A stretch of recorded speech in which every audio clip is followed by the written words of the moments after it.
I'll be presenting on my summer research that I did at the Broad Institute of MIT and Harvard, where we recently looked at a Broad-generated HDAC inhibitor looking for implications in post-traumatic stress disorder. And so experiencing an extremely traumatic event, such as combat or violent assault, can lead to PTSD, and it's the fourth most common psychiatric diagnosis.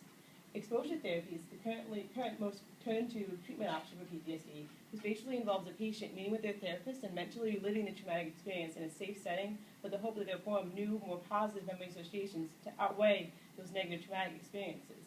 However, about 30 to 60% of PTSD patients drop out of this therapy before it can become effective because it takes so long for it to actually work. So that's where my research question came in, is we want to use biology to understand how we can use the knowledge of long-term memory formation to improve the effectiveness of exposure therapy sessions.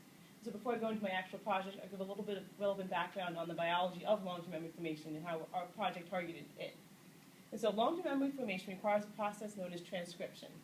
And so DNA, the way it's stored in the cells, is wrapped around histone proteins that can be modified by the addition or the removal of an acetyl group from their histone tails.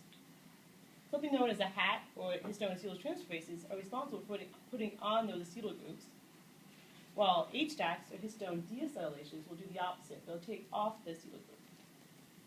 And so in the context of a cell, you have an alteration of states, where you go from the DNA being tightly wound to having the acetyl group be added on by the HAT, which causes the DNA to unwind from the protein, being exposed and being considered transcriptionally active, because now transcription factors have access to the DNA to transcribe it, and so long-term memories can form when the DNA is in this unwound, relaxed state.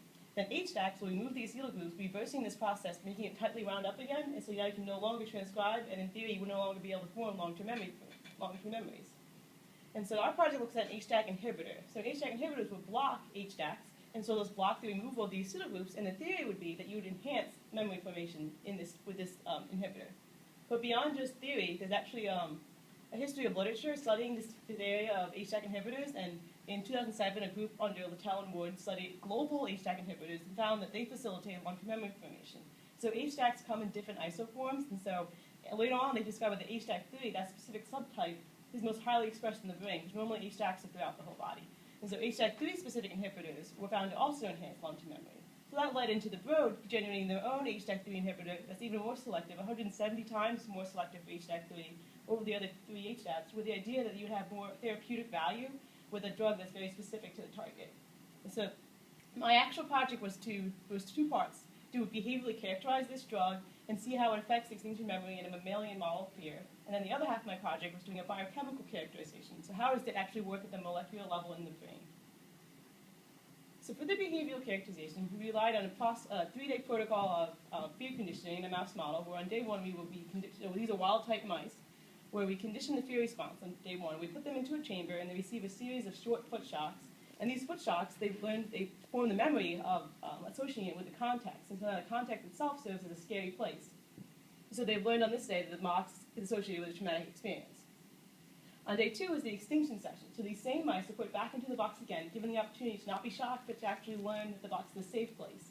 However, we only give them 3 minutes. When in the past, this has been shown to be an insufficient amount of time for a mouse to adequately form a new memory. The difference is half of our mice receive a control injection of kind of a nothing, and the other half receive an injection of our drug, with the idea that our drug will have an effect on their ability to form a memory in that 3-minute time span. But we don't actually know what happens until day 3, which is considered a testing session. This is where we are collecting data. And so what we're looking at actually is the freezing behavior exhibited by the mice. So the way the mice show fear is by not moving, they freeze. And we have a motion detector on the top of the chamber that will measure their freezing behavior.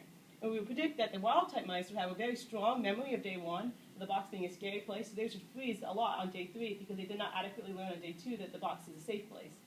Whereas our mice that were treated with our drug, we would predict would freeze less often than controls if they were, in fact, given that memory enhancement of the day 2 positive experience.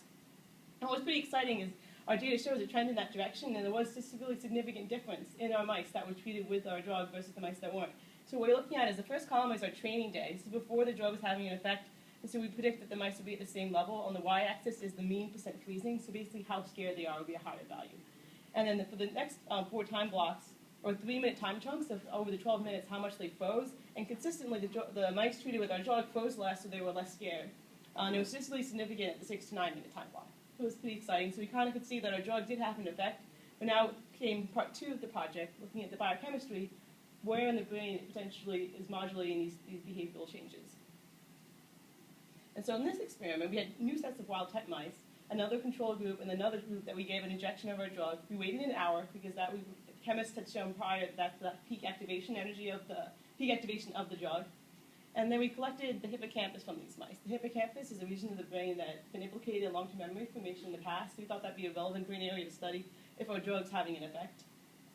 And then we did a Western blot to compare acetylation levels, because if you remember to the model I talked about before, is HDAC inhibitors block the removal of acetyl groups, so we would predict that our HDAC inhibited mice would have higher acetylation levels. And so again, we saw a trend in that direction. So on the left side is our Western blot, where the top band, GAPDH, is kind of our loading control, and then the bottom band is H3K9, a particular site that would be changed with this addition of acetyl group. And we're looking at alternating columns of control, treated mice and drug-treated mice, and higher acetylation would correlate with a darker band. And so we quantified the optical density of the bands, so we predict the bands underneath the drug-treated mice should be darker than the controls if they're having higher acetylation. And so that was the case. There was a trend, although not statistically significant, about 0.07, so 0.05 is statistical significance. But it's trending in the direction that our HDAC inhibitor did increase hippocampal acetylation at that particular site that we studied. So that was kind of cool to see a potential way that our drug was working in the brain. So in conclusion, there's two parts.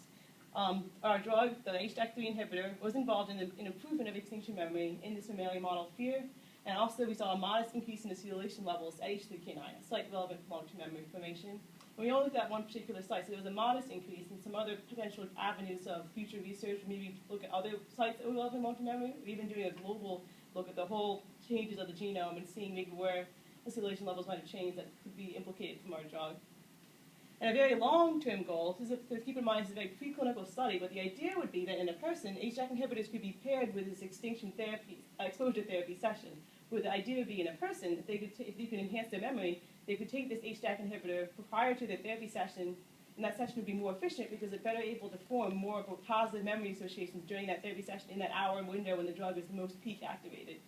And so that's kind of the long-term goals. And so in the mouse model, we see a trend in that direction. And it's kind of exciting, this idea of modulating memory as a potential therapeutic avenue for things like post-traumatic stress disorder, but also anxiety. So it's basically anything where exposure therapy would be a treatment option you could potentially pair with HDAC inhibitors to improve its effectiveness.